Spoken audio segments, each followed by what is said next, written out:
Salamat sa Ginoo sa iyang gihatag nga kayunan mga kaigsunan nga maka-preach diri sa atubangan sa pulpit. So, ato ablihan na itong mga Bible, marugta sa Proverbs chapter 3 verse 6.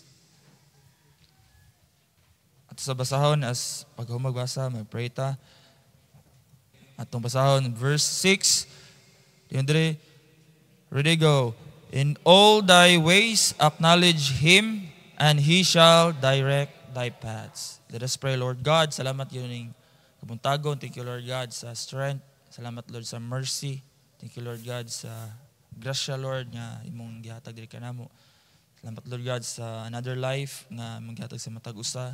And I pray, Lord God, nga kinamong kinabuhi, Lord. Amo gyud ni magamit, Lord, wisely. Labi na, Lord, sa panglaga diha nimo. Salamat kay Lord God sa mga privileges nga imong gihatag, Lord, nga naming anak nimo Ginoo. Karon, Lord, makabasa na sad mi sa imong pulong, makadungog, Lord. I pray nga kini gyud, Lord, ma-treasure gyud namo sa mo kinabuhi, Lord. Tabangin mi Ginoo nga mahataga na mo og dakong importansya, Ginoo, ang pagtuon, pagbuhat sa imong mga pulong. And I pray, Lord, nga ikaw magahinlo sa matag usa karon kasing-kasing ug nauna ayo tuguti, Lord, nga ang pride mo civil, Lord God, sa mong taliwa, Lord. I pray nga ikaw gyud mahimaya. Gihay kami, Lord God. Ikaw, Lord, mahimaya sa mong kinabuhi. In Jesus' name I pray. Amen. Let's all be seated. Now, karon mga kaigsunan, ako share sa inyo the benefits of acknowledging Him. No? Mga benepisyo mga kaigsunan sa diyang ato i-acknowledge ang Ginoo sa atong kinabuhi. Sa atong nabasa pa, in all thy ways, acknowledge Him.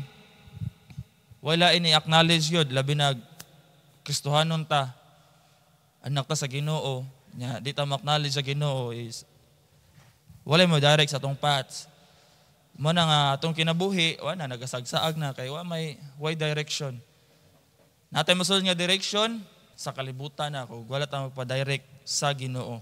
Asa abliyon sa 5:21, ato makita diri sa verse, ning sa diri, for the ways of man are before the eyes of the Lord. Mga kaigsunan, ang atong mga lakang na kalibutan na nasa mata sa Ginoo. And He pondereth all His goings. All, tanan. Once magpa-direct ka sa Ginoo, all. Sa kanindot, no? Now, atong kuanon diri mga kaigsunan ako i-share, tuguting ako ni ma-share. Nagihatag sa Ginoo nga mensahe, ako sa nakuan ba nga say din ako ni mabuhat kini pag-knowledge sa Ginoo.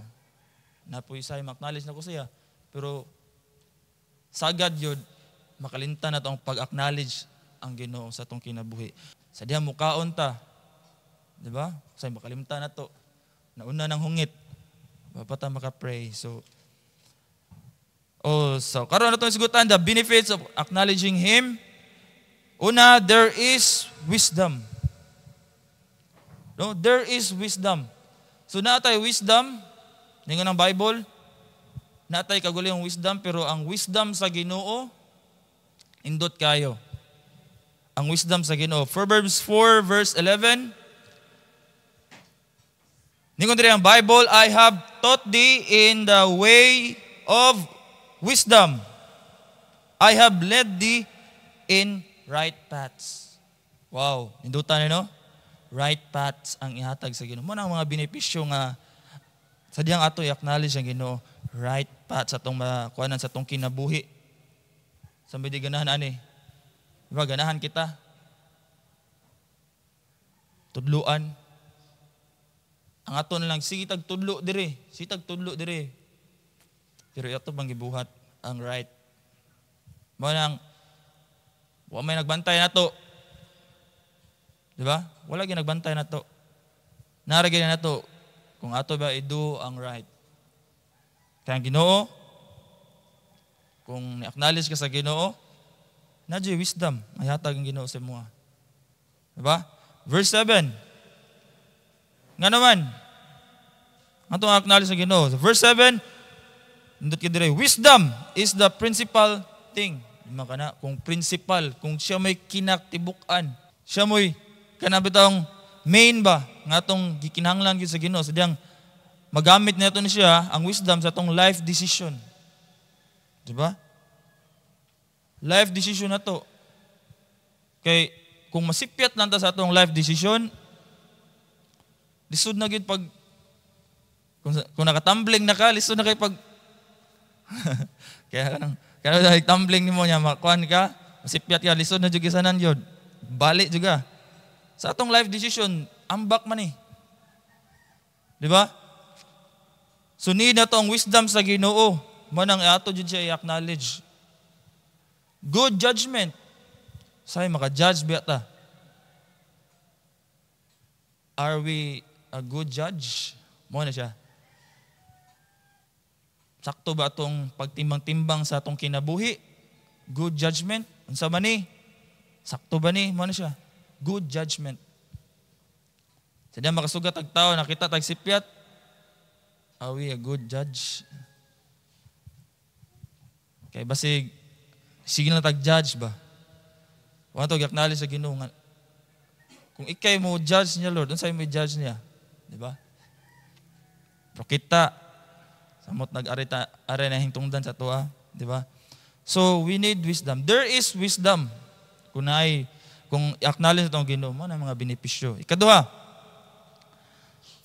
there is pleasantness and peace. No, there is happiness o satisfied life, enjoy. Kung atong i-acknowledge ang Ginoo sa atong taliwala. 'Di ba? Sa atong mga pamaagis kinabuhi in all our ways. Verse 17 sa 3, Proverbs 3:17.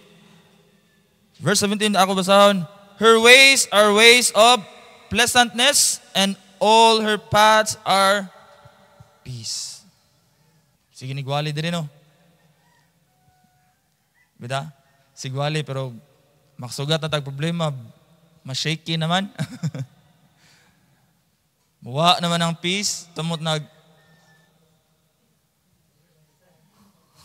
wala na ilingi. Diba? So wala na ani. Usa sa guwana. Sadyang nasa kuan ba? Murag sa gasolina ba daw? Kung driver ka, nya layo pa kayong gasolinahan.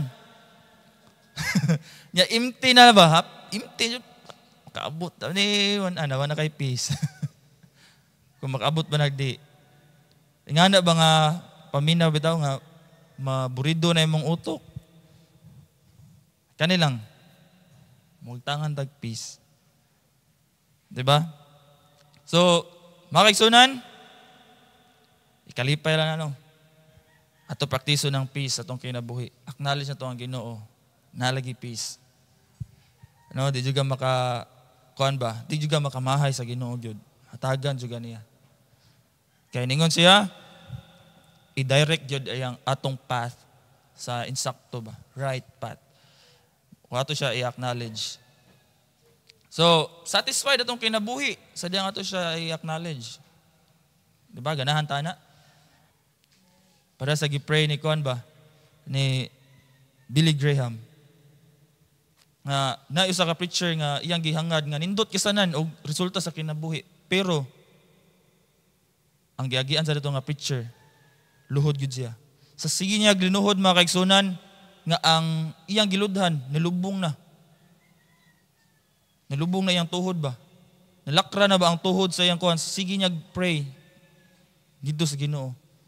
Pero wala jud mo fail ang Ginoo sa iyang kinabuhi. Igamit siya sa Ginoo mightily. Unya, nisuroy ra dito si Billy Graham. Pagkuhan niya nga mo na giludhan sa katong preacher nga grabe kisanan, niluhod sa dito. Unsa iyang pray? Do it again. Ya, naunsa na si Billy Graham. Diba?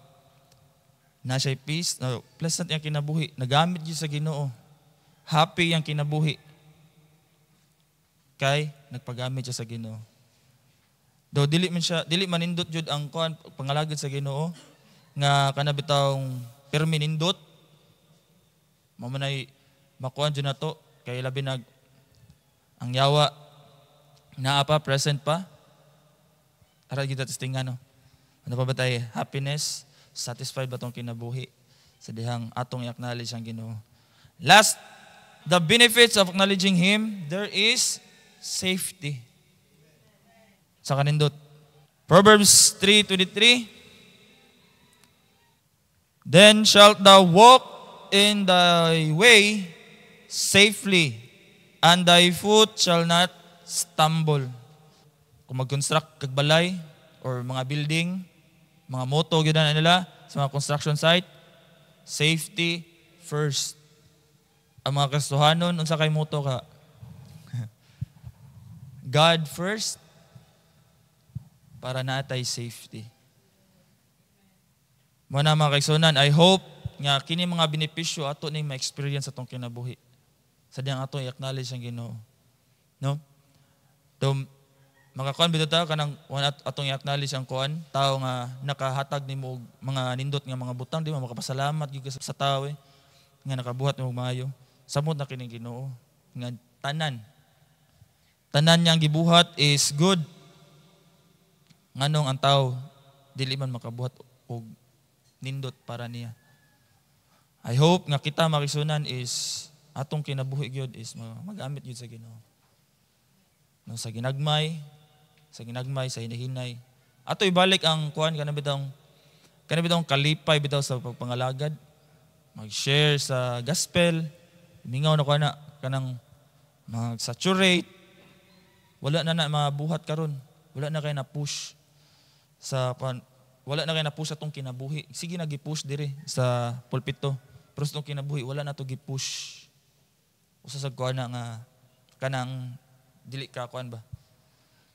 Pero ako makuan ba kalipay bitaw sa diha maka-share kag indot kayo. Anday kalipay.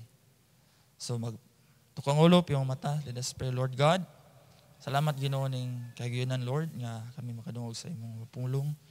Salamat kay Lord God nga ikaw maayo sa mong kinabuhi. Tanang mga butang Lord, mga benepisyo Lord nga imong ihatag diri kanamo sa dihang ikaw among i-acknowledge sa mong kinabuhi. Lord, help us Lord nga ma-direct among paths nga ikaw gyud mo nagiya. Salamat kay Lord sa kadaugan karon. Himaya Lord, bagta kanimo sa ngalan ni Ginoong Hesus. Amen.